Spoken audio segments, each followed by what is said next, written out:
Эта история произошла в Хабаровском крае, в одном из удаленных поселков, о котором людям с большой земли ничего не известно. Но, тем не менее, даже в таких отдаленных местах тоже кипят страсти, текут рекой слезы и, конечно же, рождается любовь. Марина родилась и выросла в небольшом таежном поселении, которое когда-то было основано для лесозаготовок. В те времена здесь бурлила жизнь, сновали грузовые машины и прибывали новые люди, желающие заработать денег. Постепенно из-за конкуренции спрос на древесину начал падать, точнее продажи леса стали снижаться из-за удаленности и неудобного расположения поселка. Поэтому постепенно некогда развитый поселок стал угасать. Теперь это был наполовину заброшенный населенный пункт с покинутыми домами. Остались здесь жить только те, кого еще не уволили с местного предприятия по лесозаготовке.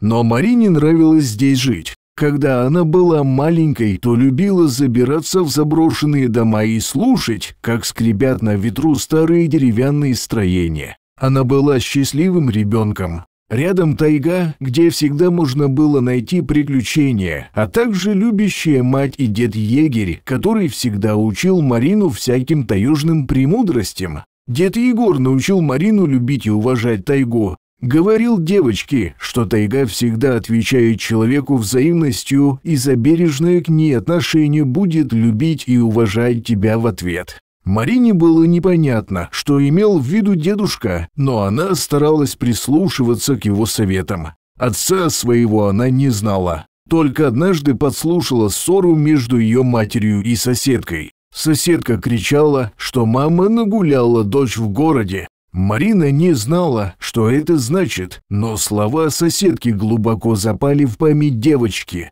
А потом мама умерла от тяжелой болезни, и Марина впервые узнала, что значит одиночество. Ей повезло, что дед Егор забрал ее и постарался сделать все, чтобы девочка не чувствовала себя сиротой. И ему это удалось. Постепенно Марина перестала плакать и все больше прикипела к старику. Дед Егор открыл любимой внучке целый мир, брал ее с собой на обход в лес и рассказывал бесконечные захватывающие истории из жизни. Шли годы. Марина выросла, отучилась и стала медсестрой. Работала по таежным поселкам на скорой помощи. Однажды они с водителем возвращались поздно вечером в свой поселок, когда в свете фар мелькнуло крупное тело животного. «Стой!» — закричала Марина, боясь столкновения. Послышался визг тормозов, водитель крутанул руль влево, скорую немного занесло, после чего машина остановилась.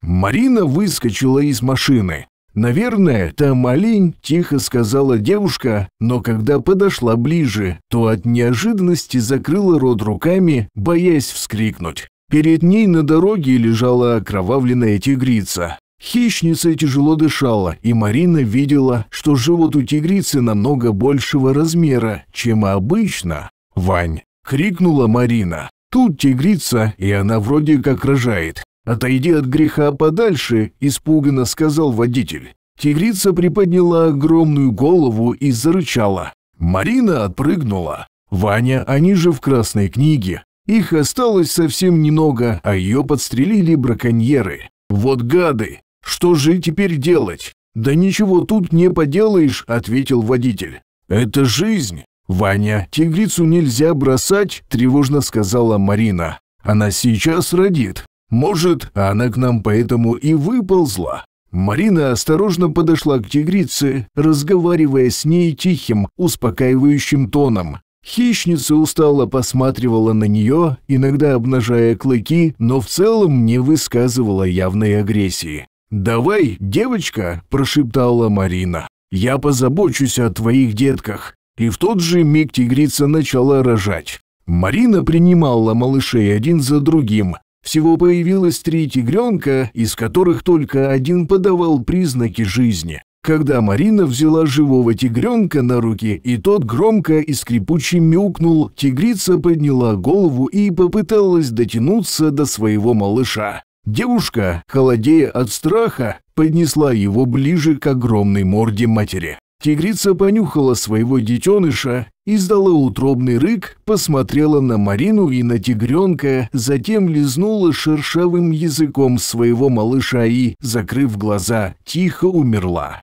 Марина, рыдая, залезла в машину. «Давай, Ваня, скорее домой. Мариш, его бы в зоопарк», — сказал Ваня, выкручивая руль.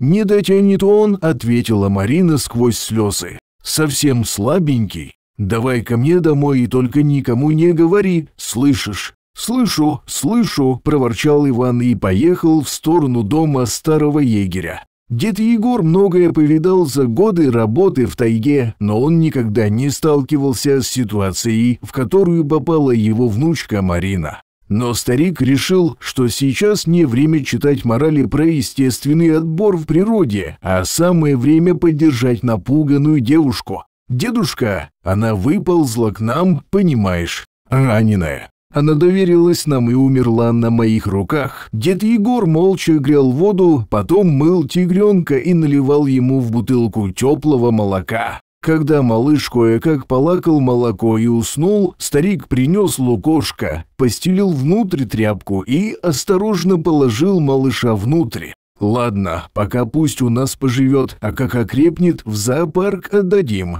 Хотя, как по мне, уж лучше бы он помер сейчас, чем всю жизнь проживет за решеткой или в цирке. Люди-живодеры никак не поймут, что не место зверям в неволе, их место в тайге, на свободе». Марина еще долго слушала ворчание старика, а сама гладила тигренка и укрывала его мягкой тканью. Тигренок не только выжил, но и очень быстро стал расти. Это был озорной мальчик, которого Марина назвала Амуром и все свободное время проводила с ним.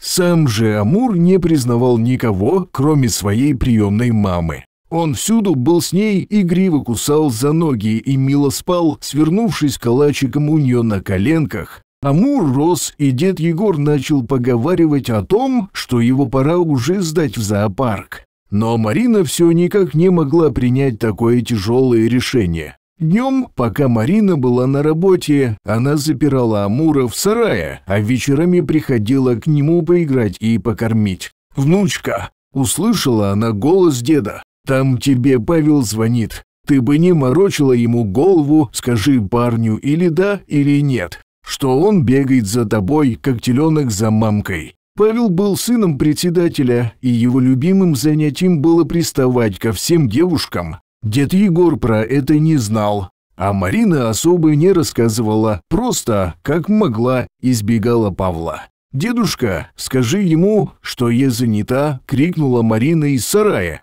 «Пусть завтра приезжает. Я все ему скажу и закроем эту тему». Марина слышала, как с шаркающей походкой дед пошел обратно в дом. На следующий день Марина пришла в березовую рощу, как договорилась с Павлом по телефону, так как планировала объяснить ему, чтобы он больше не беспокоил ее, и она ему не пара. Парень был выпившим и, вульгарно поздоровавшись, попытался обнять Марину. «Ты чего это, Паша?» Нахмурилась девушка. «А ты что думала? Я позволю тебе позорить меня?» Вдруг зло сказал Павел. «Я тут власть, и ты или будешь делать, как я скажу, или тебе же хуже будет». Он схватил девушку за руку и грубо притянул к себе. Марина сопротивлялась как могла, но куда ей было тягаться с рослым парнем? То ли под действием алкоголя, то ли от безнаказанности Павел вдруг начал расстегивать ремень и скинул свои брюки.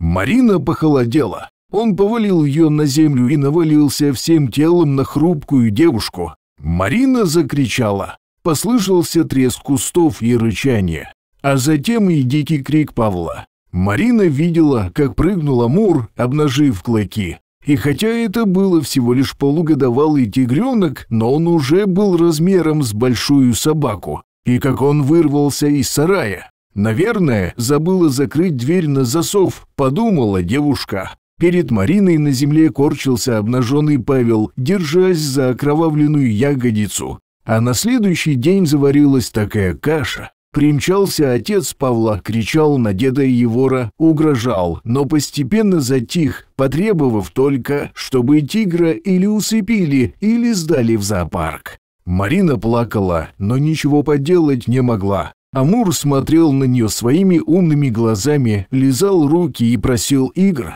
Но девушке было не до развлечений. «Мариш», — сказал дед, зайдя в сарай, — «время пришло. Ты знала, что так будет?» «Дедушка», — сквозь слезы произнесла Марина, — «а ты был все-таки прав. Не место нашему Амуру в клетке. Это гордое животное. Вывези его в тайгу подальше, за дальний кордон. Пусть уж или выживет, или погибнет в своей родной стихии». Больше она не сказала ни слова. Просто убежала в дом и ревела, пока старик не вернулся через несколько часов из тайги уже без Амура. Больше о тигре они не говорили. Решили не теребить друг другу душу. Павел еще раз пришел к Марине, но теперь девушка не церемонилась и сказала ему коротко: «Извинения не принимаю, а еще раз позволишь себе подобное или посмотришь в мою сторону, тебя твой папаша по частям в тайге будет искать. У нас с дедом 2 берданки, и поверь, мы не промахнемся. Точно отстрелим тебе кое-что». Слова Марины напугали Павла, и он молча развернулся и больше не приходил к ней. Так прошло несколько месяцев. Дед Егор занимался своими делами по лесному хозяйству, а Марина все так же работала на скорой помощи. В один из дней дед Егор уехал на дальний кордон и к вечеру не вернулся, как обещал. Марина не переживала за его умение выживать в тайге, но вот его преклонный возраст давал повод беспокоиться. Не вернулся старик и наутро, а к вечеру Марина побежала к его напарнику Косте, которого дедушка готовил для передачи дел в скором времени. «Костя», — начала Марина с порога, — «мне кажется, с дедом беда. Он не вернулся из тайги. Когда он ушел и куда?» — спросил встревоженный парень, снимая ружье со стены и собирая патроны в патронник. «На дальний кордон еще вчера утром, едва не плача», — сказала девушка. «Я понял. Скоро выезжаю», — бросил Костя, натягивая сапоги. «Я с тобой», — буквально крикнула Марина, и парень понял, что с ней лучше не спорить. «Хорошо», — ответил он, — «держи рацию. Будешь связь с поселком держать». Они ехали долго. Благо, что УАЗик был хоть и старым, но с легкостью преодолевал разбитые таежные дороги. Через несколько часов Костя остановился и вышел из машины оглядеться. «Что там?» — крикнула Марина. «Да что-то странное. Следы свежих веток вдоль дороги. Такое ощущение, что здесь возит лес, и ветки выпадали из кузова. Хотя я знаю точно, что в этом квадрате вырубка леса запрещена уже много лет». Костя сел в машину и завел двигатель. Проехав еще километров с 10, он заглушил двигатель и сказал, что дальше нужно идти пешком, потому что он теперь уверен, что здесь орудуют черные лесорубы, а эти парни очень опасны. Оставив УАЗик, Марина и Костя дальше пошли пешком. Пройдя пару километров, Костя прислушался и прижал палец к губам, сделал знак «замереть», и Марина послушно остановилась. Вдалеке послышался отчетливый звук работы бензопилы. «Слушай меня внимательно», — серьезно сказал Костя, протягивая бинокль девушке. «Я пойду вперед, а ты держись от меня в пределах видимости. Если со мной что-то случится, то возвращайся к УАЗику и едь, пока не заработает рация. Нужно предупредить власти, что тут черные лесорубы. А пока я посмотрю, что да как, может быть, дед Егор у них, и, может, он еще жив». Марина побледнела, услышав про старика, но кивнула, дав понять, что все сделает, как он сказал. Девушка видела, как крался Костя, и она шла за ним, держась на расстоянии в пару сотен метров.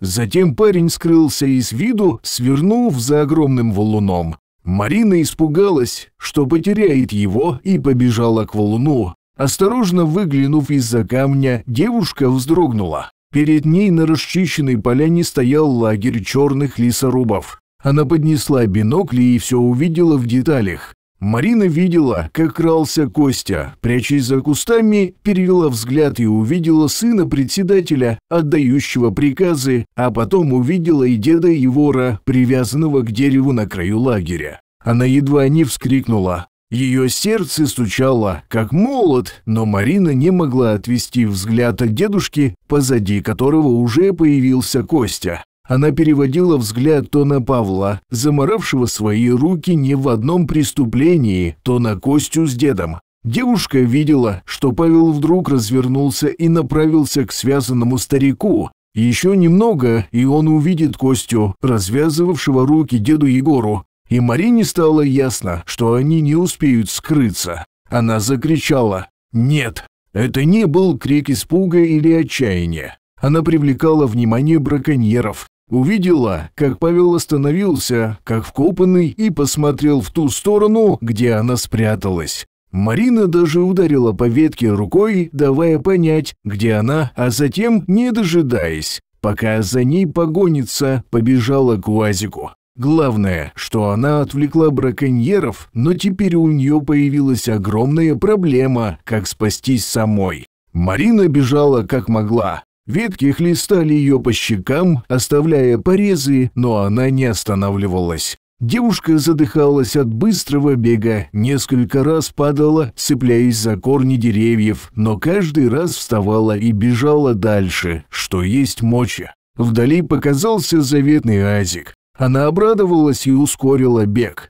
Марина запрыгнула на сиденье и хотела провернуть ключ зажигания, но его там не было. Она едва не завыла от досады и страха и начала искать ключи по карманам. Ключей не было. Может, их забрал Костя. «Ты это ищешь, красавица?» Услышала она хриплый голос и едва не подпрыгнула от страха. Марина обомлела. Около машины стоял один из браконьеров с ружьем, нацеленным на нее и говорящим в рацию. «Я взял ее». «Да, она у машины». Вскоре к машине подошли еще трое браконьеров, которые вели деда Егора и Костю под дулами ружей. Марина едва не расплакалась от отчаяния. Теперь их всех тут убьют. Допрыгалась веселая семейка, произнес Павел с ехидной ухмылкой. «Тебя, красотка, мы убьем последней, но перед этим поиграем с тобой в одну очень интересную игру. Участвовать будет весь наш мужской коллектив и ты».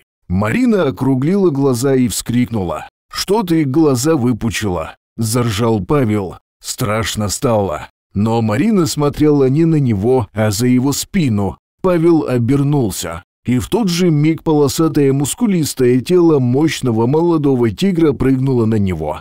От сильнейшего удара когтистой лапой Павел покатился под машину. Тигр метался среди браконьеров, валяя их на землю ударами мощных лап и оставляя глубокие раны. Такого нападения браконьеры не ожидали. Дед Егор и Костя воспользовались суматохой и быстро обезоружили бандитов. В скором времени около машины лежали 4 раненых бандитов, истекающих кровью. «Амур!» – позвала Марина тигра. «Амурчик, ты выжил!» Девушка плакала, протянув руку к своему лесному другу. Тигр заметно вырос и смотрел на Марину немигающим взглядом. Он бил хвостом из стороны в сторону, еще возбужденный от адреналина. «Спасибо, Амурчик», — сказала Марина, улыбнувшись. Тигр сделал 2 шага по направлению к ней, лизнул ладонь и в несколько прыжков исчез среди кустов. Преступники получили положенные по закону сроки, а сам председатель, отец Павла, тоже сел в тюрьму как организатор незаконной вырубки. У него нашли несколько тетрадей с подсчетами прибыли от продаж и с телефонами скупщиков краденого леса. Марина с Костей начали встречаться и через полгода поженились. Дед Егор окончательно передал дело Косте и только иногда отправлялся на дальний кордон, чтобы оставить в одном ему известном месте большую кость с мясом для их спасителя и верного лесного друга Амура.